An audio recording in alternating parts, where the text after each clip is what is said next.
Welcome to Trane Engineers Newsletter Live program. I'm Jeanne Harshaw, and today we'll discuss trends in small rooftop systems. Now, we often get requests for abbreviated takeaways from our most popular programs. So in 2015, we produced an E&L on trends in chilled water systems, which combines some new information with highlights from other recent E&L programs. It was so well received that we're going to try it again today on small rooftop systems. Today's program is a blend of some new topics and new ways to consider some old topics. On today's program, we'll discuss several recent trends in small rooftop systems. We'll start with efficiency regulations, then talk about variable speed technology applied to both compressors and fans. We'll touch on modulating heat and finish with controls. And throughout, we'll be highlighting recent changes to ASHRAE Standard 90.1 and how they impact small rooftop systems. Today, we have Trane application engineers John Murphy and Eric Sturm to walk us through this discussion. John will get us started off. The packaged rooftop unit is arguably the workhorse of the HVAC industry. It's a factory-assembled product that typically contains a plenum for mixing outdoor air with recirculated air, a filter, cooling coil, possibly a gas-fired burner or electric heater, a supply fan, controls, and all the components of a direct expansion refrigeration system. Most use an air-cooled condenser like the example shown here, but sometimes a water-cooled or evaporative-cooled condenser is used instead. Now, as its name implies, this type of equipment is typically installed outdoors on the roof of the building. A building might use a single rooftop unit or several units depending on its size, load characteristics, and function. Packaged rooftop equipment is available from very small sizes up to several hundred tons of cooling capacity. For this program, we're just going to focus on small rooftop systems, which we're defining as 3 to 25 tons of cooling capacity. Now, one reason why this type of equipment has been so popular is due to its packaged nature. Most of the components of the system are packaged inside the rooftop unit and assembled in a factory. This makes design and installation relatively simple and usually keeps the cost low. In addition, the controls are typically pre-engineered and factory installed, so commissioning and startup are faster than for other types of systems. Since the equipment is typically installed on the roof, the amount of usable floor space inside the building is maximized, and maintenance is done outside of the occupied spaces. Often, the only part of the system located inside the occupied space is a temperature sensor mounted on the wall. And this packaged nature, combined with being located outside, usually makes this type of equipment easier to replace in smaller buildings. Of course, some of these characteristics might also be drawbacks. For example, to keep costs low when packaging all the components, the range of available options may be limited, resulting in less flexibility than some other types of systems where the components are separate. And while locating the equipment outside frees up space inside the building, this can also pose challenges. It requires proper structural support, and it can impact the aesthetics of the building. Also, outdoor equipment may be more challenging to maintain, particularly in harsh climates.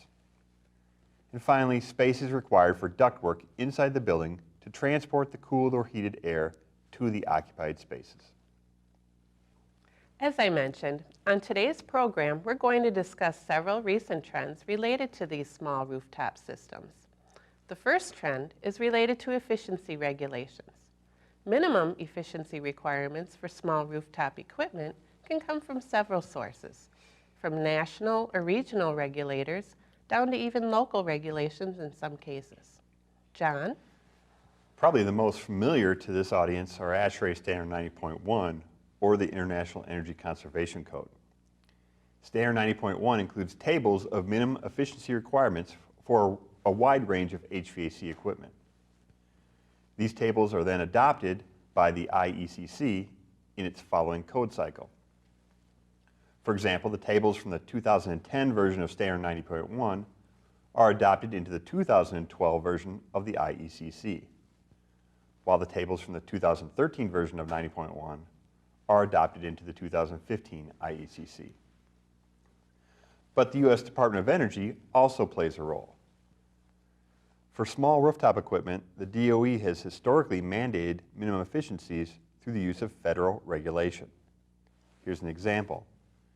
Back in 2004, version of 90.1, the minimum required cooling efficiency of a 5-ton packaged air-cooled rooftop unit was increased from 9.7 to 12.0 SEER, effective January 2006.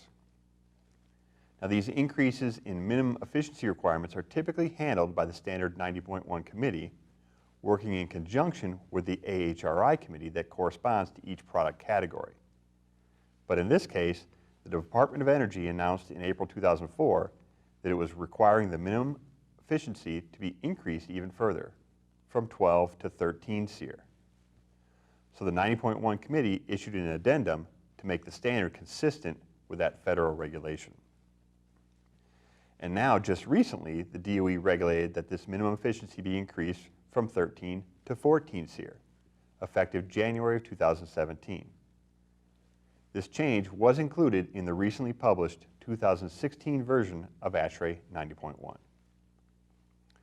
Now, while most jurisdictions are not required to comply with the 2016 version yet, the federal regulation supersedes. That is, all packaged air-cooled rooftop units 5 tons and smaller must meet this 14 SEER requirement, regardless of which version of Standard 90.1 or the IECC applies to your jurisdiction.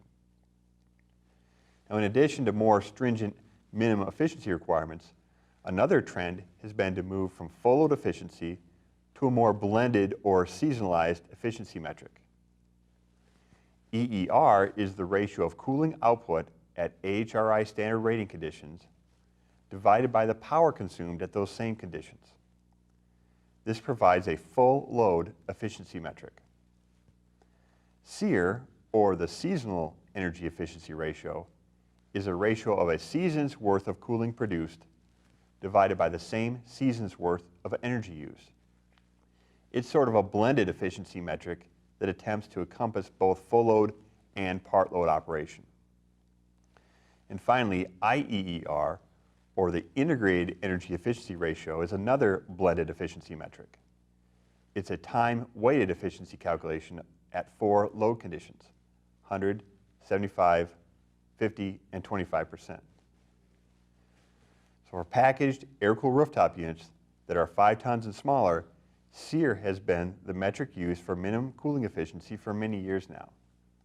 But IEER first appeared in the 2010 version of Standard 90.1. Since that time, the minimum required efficiency for air-cooled rooftops larger than 5 tons has been based on both full load EER and this IEER metric. For example, a 15-ton unit with gas heat must have a full load efficiency of at least 10.8 EER and an IEER of at least 11. Both efficiency levels must be met for the equipment to comply with the standard. Now, one more piece of news on the regulation front. As I mentioned, the DOE regulates rooftop units 5 tons and smaller using the blended SEER efficiency metric. Now, effective January 2018, its regulation for units larger than 5 tons will switch from a full load EER requirement and instead use just the IEER efficiency metric. The minimum IEER values for this class of equipment will be the same as what's currently listed in the 2013 version of Standard 90.1. As a summary, this chart depicts the changing efficiency requirements in Standard 90.1 for small air-cooled rooftop units. You can see how the minimum efficiency requirements for this class of equipment have increased over recent years.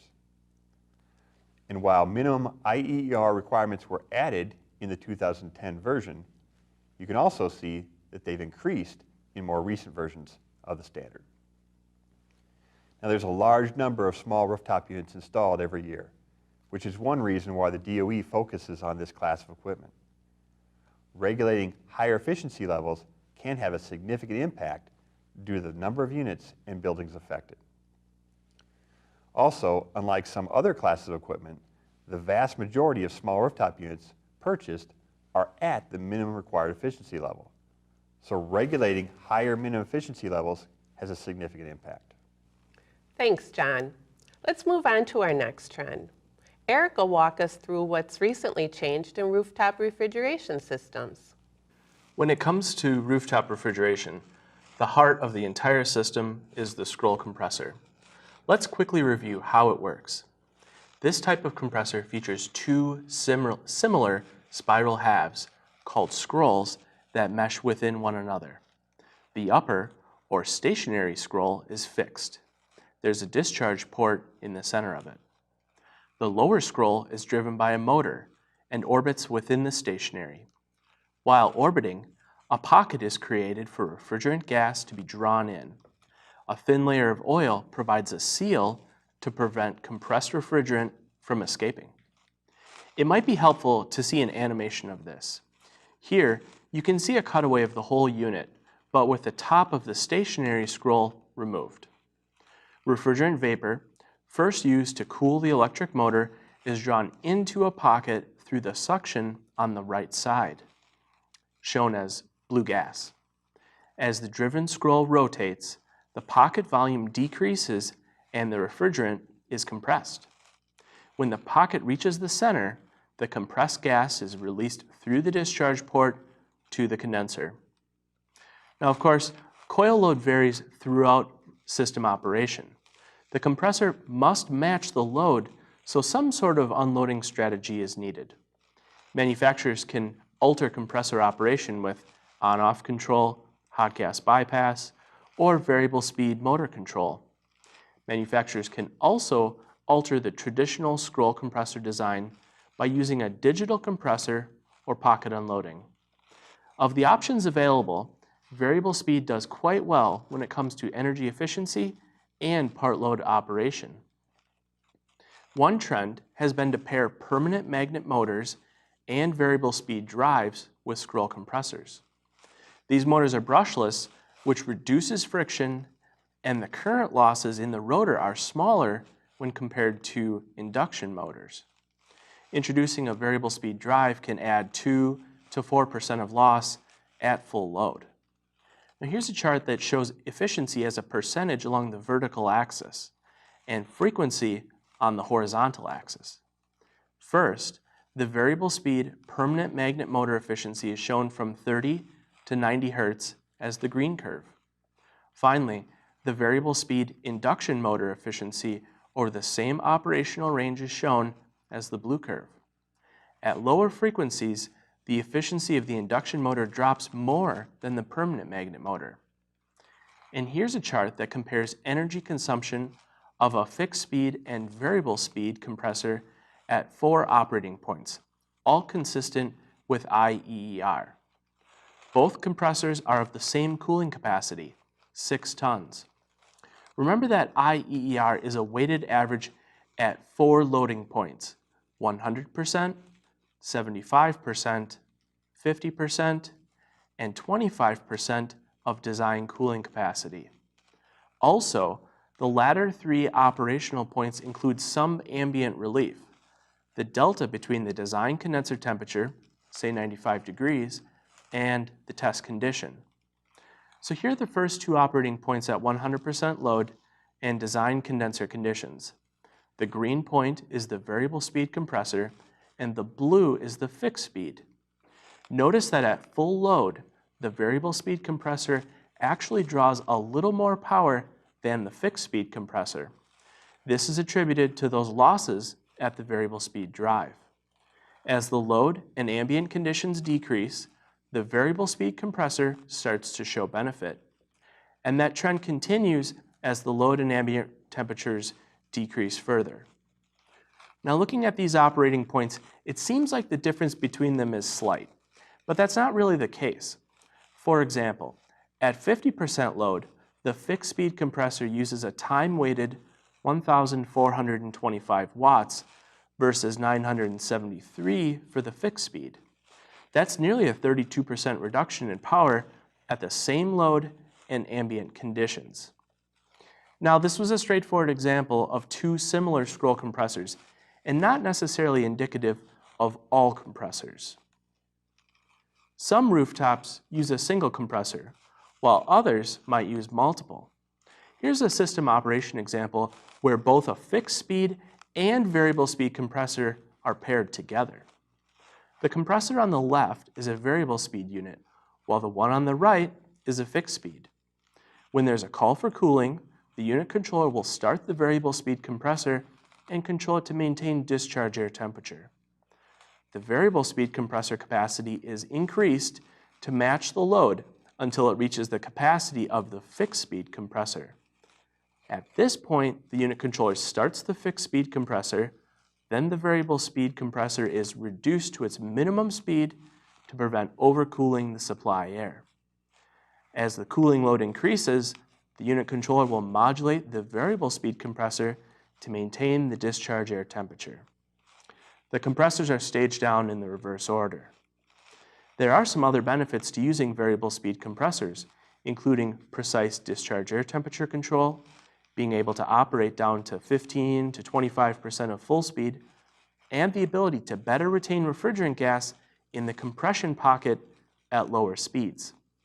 But these advantages do come with several drawbacks, including the fact that compressor control is more complicated and they're typically more expensive. Another trend has been the recent usage of micro-channel coils. These use tiny channels as opposed to the traditional fin tube coil. Oftentimes, these are used as condenser coils. When compared against the fin tube coil, micro-channel coils are generally lighter and they hold less refrigerant, which reduces the total system charge, and that can increase reliability. They're also made out of a single material, aluminum, versus fin tube coils, which might be made out of several aluminum and copper. Finally, there are fewer brazing points, which reduces the potential for refrigerant leaks. There are some drawbacks to microchannel coils, though. Once installed, they're susceptible to damage through negligence and weather, like hail. Because of their design and construction, they're difficult to repair. When a coil is damaged, it often needs to be replaced. And in some applications, microchannel coils are being used on the evaporator side as well. Thanks, Eric. Next, John will take us through trends in the heating side of the rooftop unit. John? Historically, most small rooftop units include some source of heat also, but that depends on climate. The largest percentage of units are equipped with a gas-fired burner using natural gas. But in locations where gas service is not available or the need for heat is expected to be minimal, electric resistance heat is pretty popular. And some units are configured as being an air source or water source heat pump, reversing the refrigeration circuit to provide heat when needed. And then occasionally a hot water heating coil might be used if the building has a boiler installed, but this is rare. Now regarding recent trends, the first is toward the use of modulating heat. Historically, most small rooftops have used fairly expensive, staged gas-fired burners, but more recently there's been an increased demand for modulating burners. Much of the benefit from modulating heat is found in systems with variable speed fan control. So we'll talk more about this in the next section. The second trend has been a greater demand for heat pump models. This has been driven by buildings that include technology to generate electricity on site. For example, if the building has PV solar panels and they generate sufficient electricity during the heating season, a heat pump provides a way to use that electricity for heating. Well, since you said that modulating heat and variable speed fan control are closely related, let's move right into that section to discuss those benefits. Historically, small rooftop units have primarily been used in single-zone systems. That is, one rooftop unit serves a single thermal zone and is controlled by a single thermostat located in the occupied space. So a building would typically have multiple rooftop units, one for each zone. Now most of the time, the supply fan is operating at a constant speed, delivering a constant CFM to the zone. The thermostat then varied cooling or heating capacity in response to the changing load. But more recently, small rooftop units have been equipped with variable speed drives to vary this airflow and save energy. This is often referred to as single zone VAV system. In this case, the temperature sensor in the zone is used to also vary the fan speed in addition to cooling or heating capacity. Now this requires more thoughtful control. The rooftop unit controller compares the current zone temperature to the desired set point and then makes decisions regarding how much air to supply to the zone and at what temperature. Now this chart depicts an example of single zone VAV control. The x-axis is a sensible load in the zone with a design heating load on the far left and design cooling load on the far right. When the zone is at the design cooling load, the fan is operating at full speed, delivering maximum supply airflow at the design supplier temperature for cooling, say 55 degrees for example. As the zone cooling load decreases, the fan speed is slowed down to reduce supply airflow. Cooling capacity is then staged or modulated to maintain the supplier temperature at this same cold set point. Now eventually, the zone cooling load decreases to the point where the supply fan has reached its minimum fan speed. At this point, the fan continues to operate at minimum speed, but now the supplier temperature has to be gradually reset upward to avoid overcooling the zone. Eventually, the load decreases to the point where the zone temperature drops below the cooling set point into the dead band between the cooling and heating set points. In this dead band, the fan continues to operate at minimum speed with no compressors or heaters operating. Now let's consider what happens when the zone eventually requires heating. That is, when the zone temperature drops to its heating set point. The fan continues to operate at minimum speed, and the supplier temperature set point is now reset upward further, so it's warmer than the zone. Heating capacity is modulated to maintain the supplier temperature at this set point.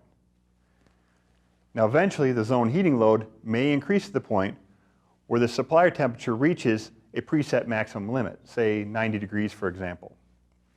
At this point, the supply fan speeds back up again, increasing airflow, while heating capacity is modulated to maintain the supplier temperature at this maximum limit. Now, let me revisit this portion of the control sequence again, since it's often a source of confusion. Here, the zone still needs cooling, but the load is low enough that the fan has turned down to its minimum speed.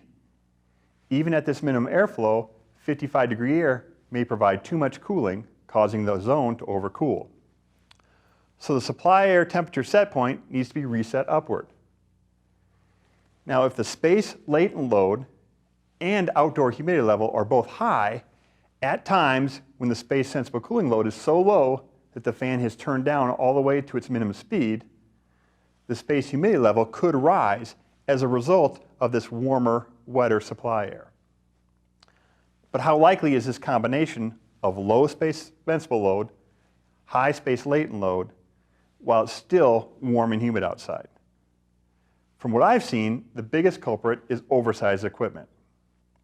If the unit is significantly oversized, the fan may never run up in this range. While the unit was selected for this load, its actual maximum load might actually be down somewhere in here.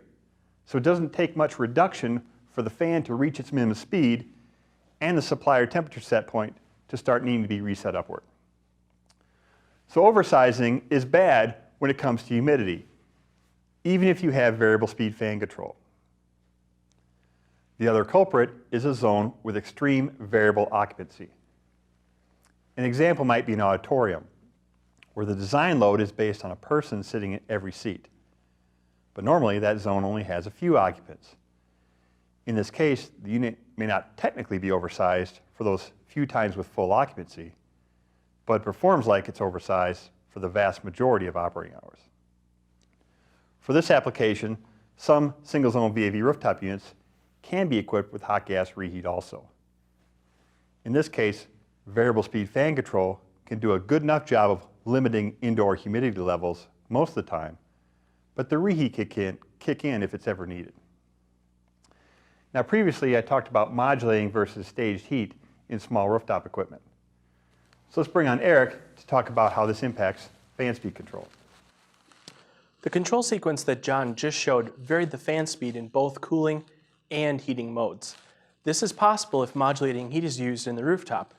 Examples include a modulating gas burner, a modulating electric heater, like SCR, or a hot water coil with a modulating valve. But if staged heat is used in the rooftop, it may not be able to vary airflow when the heater is on. Examples include a staged gas burner, a staged electric heater, or a heat pump when it's operating in the heating mode. In this case, the control sequence will vary airflow when cooling, like we just explained, but then increase the fan to full speed whenever the heater is activated. That is, if the zone temperature drops below its heating set point, the heater is cycled on to warm the zone with the fan operating at full speed. Once the zone temperature is raised back up into the deadband, the heater cycles off and the fan again backs down to its minimum speed. With this recent trend toward variable speed fan control on small rooftops, the primary benefit is fan energy savings. To demonstrate, here's an example performance curve for a fan in a 25-ton rooftop unit. The x-axis is airflow, and the y-axis is static pressure. This chart also shows the fan speed and brake horsepower. For this example, the fan is selected to deliver 9,000 CFM at 3 inches of static pressure. The fan must rotate at 1120 RPM to achieve these conditions and requires 8.4 brake horsepower. Now in this unit, the minimum allowable fan speed is 50%, which equates to 560 RPM for this example. Now in a single zone VAV system, there are no zone level dampers that open and close, since there's just one zone. So when this fan slows down, it unloads along a constant system curve like this. And so at 50% speed, the fan delivers 50% airflow. That is, in this case, the system follows the fan laws. And the fan brake horsepower is reduced by the cube of the airflow reduction down to 1.1 horsepower. So in a single zone VAV system, a 50% reduction in airflow results in an 87% reduction in fan power. Now, due to this energy saving potential, requirements for variable speed fan control in single zone systems were first added to ASHRAE 90.1 in its 2010 version. Here's the wording from that section. I'm just showing Part B, which addresses systems that use direct expansion cooling like packaged rooftops. Section A, which is not shown, applies to systems that use chilled water. For DX equipment, variable airflow control is required when the rated cooling capacity of the unit is 110,000 BTUs per hour or larger. This equates to just over 9 tons. Now note that in an effort to make this simpler to enforce, this threshold is based on capacity at the HRI standard rating conditions, not actual capacity in a given application. The supply fan controls must be able to reduce airflow to at least 2/3 of full fan speed, or down to the volume of outdoor air required to meet ASHRAE 62.1, if that's larger than the threshold. Now, beginning in the 2013 version of Standard 90.1, the threshold at which variable airflow control is required was lowered even further. For equipment with DX cooling, the more recent versions now require variable airflow control whenever rated cooling capacity is 65,000 BTUs per hour or larger. This affects rooftop equipment that is larger than 5.4 tons. Now next, another trend is that small rooftops are being used more and more often in multiple zone VAV systems. In this case, one rooftop unit serves more than one zone. Each controls by its own temperature sensor and VAV terminal unit. Now, while these rooftop multiple zone VAV systems have been around for decades, they've typically used larger equipment. Now, even some of the smallest rooftop units are being applied in this type of system. As these zone dampers modulate, open and close, the pressure in the supply ductwork changes. So a pressure sensor is mounted in the duct and used to vary the speed of the supply fan. Now earlier I showed how in a single zone VAV system the fan unloads along a constant system curve, so it follows the fan laws. But in a multiple zone VAV system, there are these zone level dampers that modulate at part load. This adds restriction or pressure drop to the system when the fan is delivering less airflow. So in this case, the fan does not unload along a constant system curve. Rather, it unloads along a curve between the design operating point and the duct static pressure set point, which is set at 1 inch in this example. So in a multiple zone VAV system, the fan does not follow the fan laws, since the system is constantly changing as these zone dampers modulate. Now the reason I show you this is to demonstrate the relationship of fan speed to airflow in this type of system. In this example, the minimum allowable fan speed is 50%, which equates to 560 RPM. But in a multiple zone VAV system, 50% minimum speed does not mean that the fan cannot deliver any less than 50% airflow. In fact, in this example, the fan doesn't even reach its minimum speed. Now, on previous E&L programs, we've talked several times about optimizing this static pressure control function to reduce fan energy use even further. When the VAV boxes are equipped with communicating controllers, each box knows the current position of its damper. The building automation system continually polls the VAV box controllers, looking for the zone with the most open damper, and then resets this duct static pressure set point lower and lower until the worst case VAV damper is nearly wide open. The airflow delivered by the fan remains the same, but it only needs to generate enough pressure to push the required quantity of air through that worst case VAV box. So the VAV dampers will be able to operate further open with less pressure drop.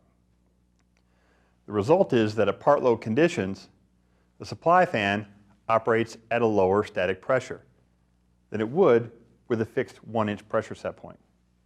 This lowers fan horsepower and saves energy. It'll also make it more likely that the fan will reach its minimum speed, which again is 560 RPM. But in a multiple zone VAV system, the zone level dampers will continue to close at lower and lower loads.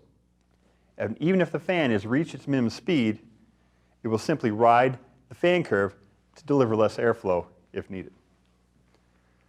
This optimized control of fan pressure in a multiple zone VAV system has been required by ASHRAE 90.1 since 1999 and applies to any system that exceeds 5 horsepower. This requirement has remained essentially unchanged except for the highlighted section at the bottom, which was added in the 2013 version. Now sometimes a VAV box may have been undersized, or the flex duct downstream has been pinched so it doesn't allow for the required airflow. Maybe the zone temperature set point has been reset way too low, or the zone sensor was installed right above the coffee maker. Any of these problems would cause the VAV damper serving that zone to drive further open than would typically be necessary. And this will limit the amount of fan energy that can be saved using this control strategy. So in the 2013 version, ASHRAE 90.1 added the requirement that the controls need to automatically detect those zones that may be culprits of not allowing the duct pressure to be reset downward.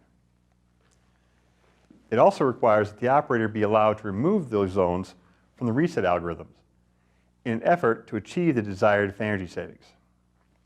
Now let's return to the modulating versus stage heat discussion again and bring back Eric to discuss how this affects a multiple zone VAV system.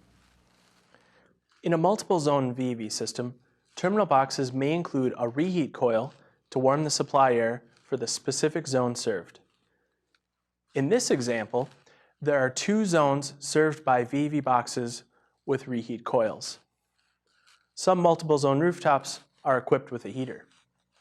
Now I'm going to use some analog gauges to help demonstrate system operation throughout the next few examples.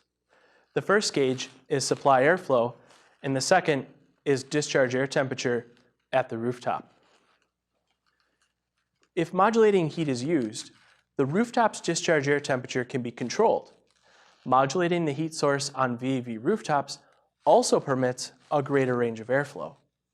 When the rooftop unit is equipped with modulating heat, its operation is similar in both cooling and heating modes. When the supply airflow needs to be cooled, the compressors are cycled or modulated to maintain the discharge air temperature at the desired set point, say 55 degrees. Supply air temperature reset can be used to increase the discharge air temperature set point. For example, the supply air temperature might be raised from 55 to 60 or 65 degrees. This can reduce the amount of cooling done at the rooftop and reduce the amount of reheat used in each VEV box.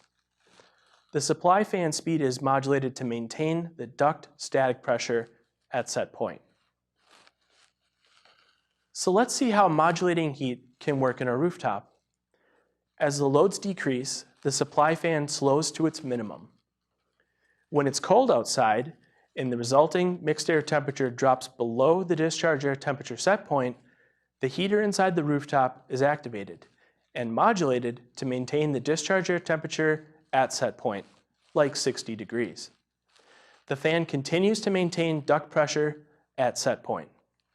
If local heat is needed, the reheat coils are turned on and the supply air temperature to the zone is increased even further. But if the rooftop unit is equipped with staged heat, not modulating, it cannot vary airflow when the heater is on. So, if the mixed air temperature drops below the discharge air temperature set point, the system simply relies on the heat in the zone level VEV terminals to warm the zone.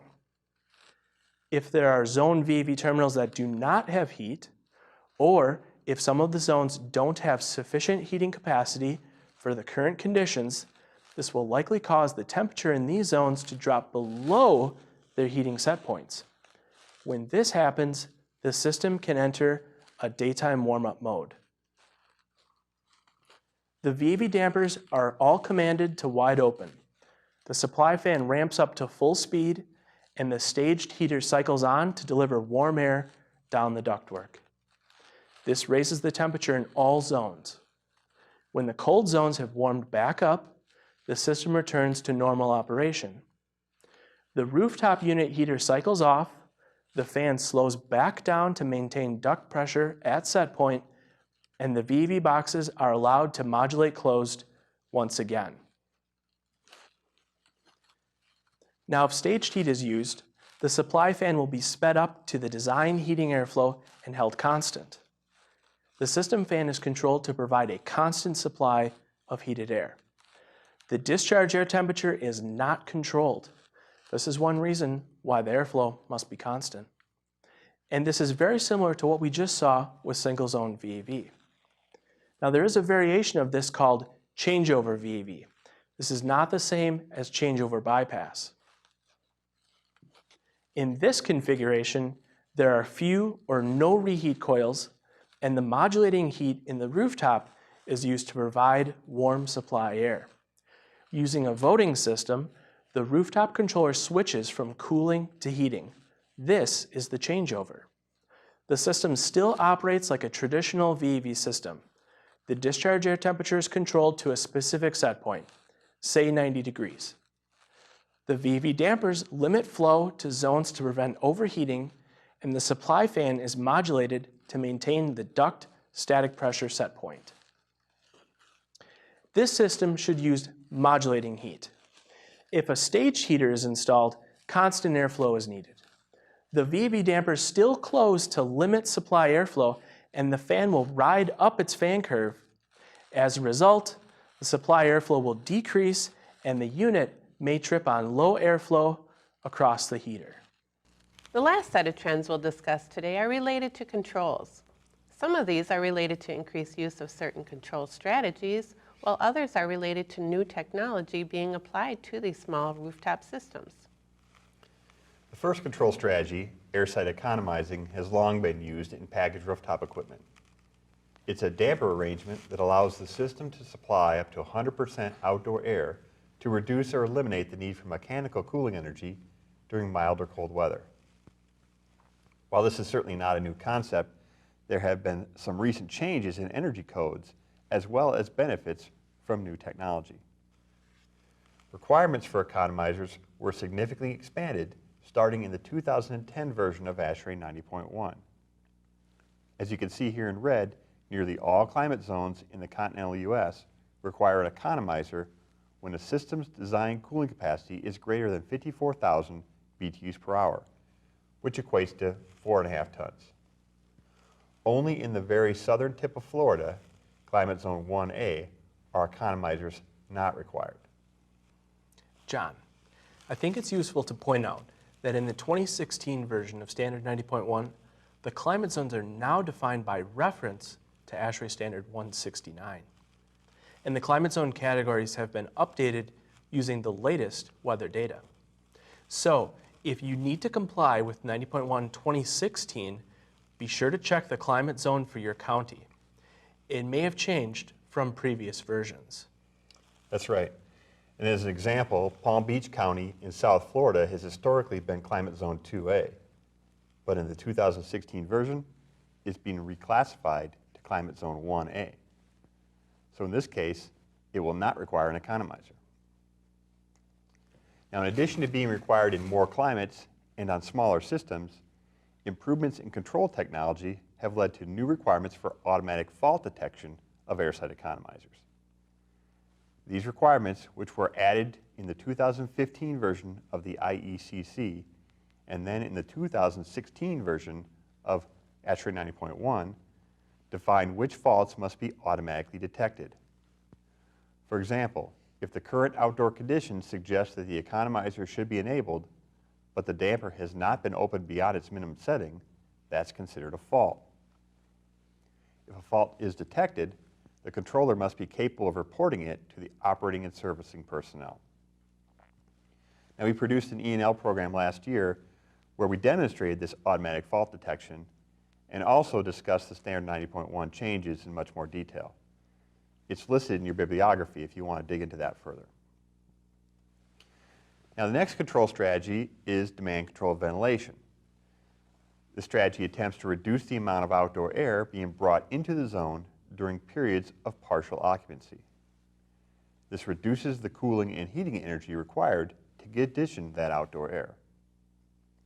Now, historically, most people think of CO2 sensors being used for this control.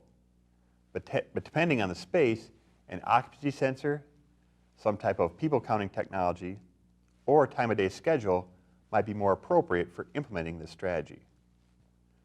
While this is not a new concept either, a recent trend has been the increased use of this control strategy due to changes in energy codes. ASHRAE 90.1 has long required DCV in densely occupied spaces. But prior to the 2007 version, it only affected a few types of spaces, those where the occupant density exceeded 100 people per 1,000 square feet. So this was really limited to spaces like auditoriums, arenas, lecture halls, and casinos. But starting with the 2007 version, this threshold was lowered to any space with more than 40 people per 1,000 square feet. This slide shows the impact of that change. On the left are the space types for which the default occupant density is greater than 100 people per 1,000 square feet. And the list on the right includes those spaces with greater than 40 people per 1,000 square feet. So you can see that this change requires demand control ventilation in more types of spaces, shown in red here. This includes dining rooms and cafeterias, conference rooms, courtrooms, and dance floors. Then in the 2013 version, the Standard 90.1 committee lowered this threshold even further. It now requires DCV in any space with as few as 25 people per 1,000 square feet. The biggest impact of this change is probably in school buildings, since this lower threshold now includes classrooms, computer labs, and media centers. And it also affects reception areas, galleries, and health clubs. So any zone meeting this criteria for occupant density must use demand control ventilation if the system includes an airside economizer or other type of modulating outdoor air damper, or if the system's design outdoor airflow exceeds 3,000 CFM.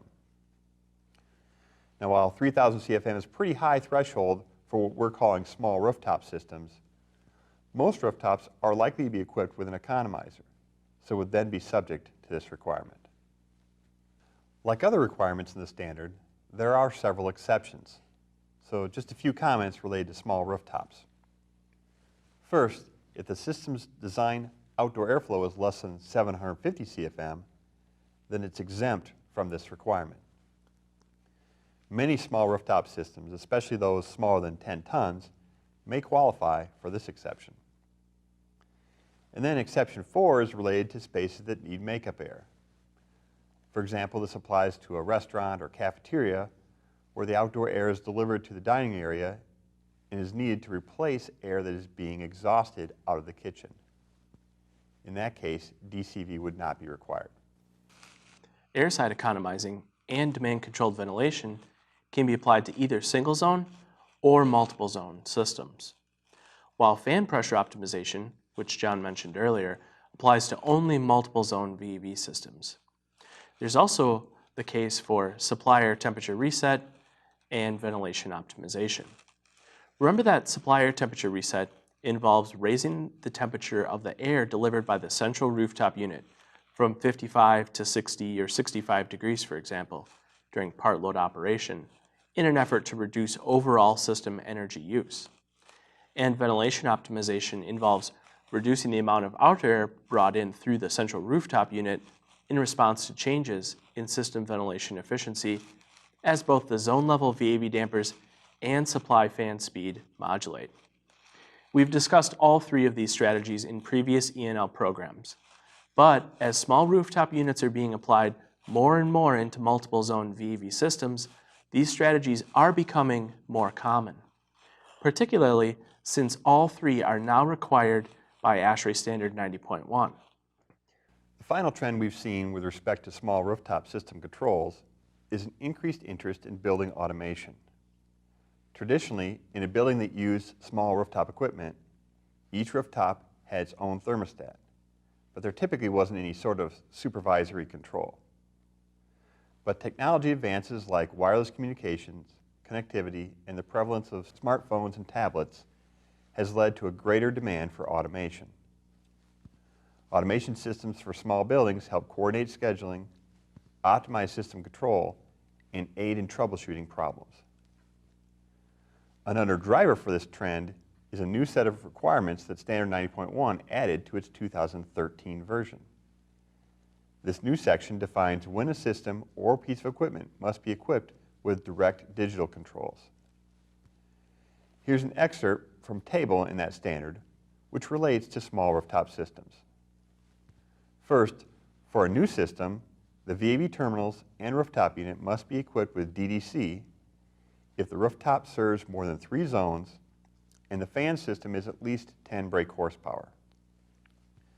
These same criteria apply even when renovating an existing system and installing a new rooftop unit, as long as 75% of the zone terminals are also new. And even if you're adding or replacing a single VAV terminal, it must be equipped with a DDC controller if the other zones served by that same rooftop unit already have DDC. This new section also defines specific capabilities of the DDC system, such as graphical display of input and output points, as well as trend data. So we're also seeing an increased use of graphical displays for controlling small rooftops. Here's an example of a display that allows the operator to visually inspect and adjust unit operation, including trend data. So there have been a lot of changes in the world of small rooftops: efficiency regulations, variable speed compressors and fans, modulating heat, control technology, and so on. John, you said earlier that one of the advantages of small rooftop systems is that they're simple to design, install, and start up. How is that impacted by these recent trends? I don't think higher efficiencies, variable speed compressors, or modulating heat add more complication to those tasks, but do probably require service personnel to be more knowledgeable. But single zone VAV and multiple zone VAV units certainly require more expertise at startup. So make sure the installer is up to date on both the equipment and the setup of the controls. Thanks. As a sort of summary, Eric, how do we quantify the impact of these trends on energy use? That's hard to do without performing an energy analysis. So we modeled a single-story office building, just under 30,000 square feet, in 3 locations: Boston, Massachusetts, St. Louis, Missouri, and Atlanta, Georgia. We started with a traditional constant volume single zone system with gas heat. This is a standard constant volume rooftop with minimum efficiencies dictated by standard 90.1. Next, we compared against a traditional single zone VAV system, dry bulb or enthalpy controlled economizers where required, and staged heat. Finally, we compared against a better performing single zone VAV system. This system includes comparative enthalpy economizers, variable speed scroll compressors, variable speed condenser fans, and modulating gas heat. So here's the layout of the building. This building could be zoned in a couple of different ways, and this is how we did it. The perimeter spaces were set up with their own rooftops. Next, the large interior open office was set up with its own. The 4 conference rooms are served by 1 rooftop, then the restrooms and the break room. And finally, the hallway has its own rooftop. That came out to 10 different units. Based upon the climate, some rooftops will require economizer control per 90.1. Where required, economizers were modeled with enthalpy control in Atlanta and St. Louis, and dry bulb control in Boston. For this analysis, we looked at HVAC energy use. The 3 alternatives per city are shown in the horizontal axis, with energy use expressed as a percentage of the traditional single-zone constant volume system on the vertical axis. The blue bars represent the cooling and heat rejection energy, while the gray bars show fan energy, and the red bars show heating energy. In all 3 climates, the cooling and heat rejection energy increased when single-zone VAV is applied compared to the constant volume system. Remember that single-zone VAV doesn't cycle the compressors on and off at part load. Instead, the supply air volume is reduced. The addition of variable speed scroll compressors and condenser fans also reduce the energy usage for the cooling system in each climate. The fan energy savings are clearly shown in each climate. When single-zone VAV is applied, supply fan energy is dramatically decreased. Finally, the addition of modulating gas heat further reduces fan energy during winter operation for the colder climate in Boston. So when compared against a traditional single-zone constant volume system, a high-performing single-zone VAV system with variable speed compressors, modulating gas heat, and variable speed supply fans reduces HVAC energy consumption significantly. In this analysis, about 34%. Thanks, guys. We hope you enjoyed the CNL program and that you found it a helpful way to learn about some of the recent regulatory and technology trends related to small rooftop systems. As always, the bibliography included in your handout provides more information on where to find a number of resources related to today's topics. Or contact your local Trane account manager for specific information on Trane's rooftop products. For those of you seeking continuing education credit, be sure to check out our continuing education programs, which include many past ENLs, all free and on demand. And please remember to fill out a survey and let us know what you think of today's program. AIA members, turn in your member information to your local site coordinator. And finally, please ask your local host about details for the remaining Engineers Newsletter Live programs for this year. In the next ENL, we'll be discussing HVAC myths and realities. And in fall, we'll be discussing high-performance air systems and demand response in commercial buildings. So please plan to join us. Thanks for your time today, and we look forward to seeing you next time.